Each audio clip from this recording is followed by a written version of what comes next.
Hello বন্ধুরা, কেমন আছো সবাই? অনেক দিন ধরেই কোনো রকম ভ্লগ আমি দিতে পারিনি। সামনে মেয়ের পরীক্ষা, বাড়িতে প্রচুর কাজের চাপ, তাই আর কি সময় হয়ে ওঠেনি।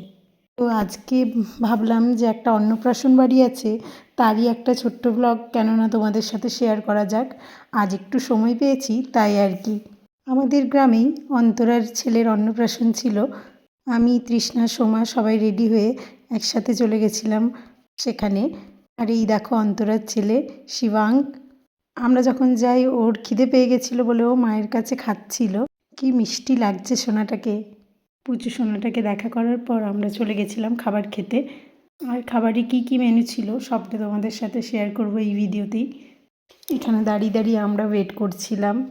দেখো প্রথমেই চলে এসছে নুন লেবু শাক, তারপরে ভাত, শুক্তো, ডাল, বাঁধাকপির তরকারি, মাটন, এবার চাটনি, পাঁপড়, ছানার পায়েস, নলেন গুড়ের মিষ্টি, সন্দেশ, শেষ পাতে পাশপাশ।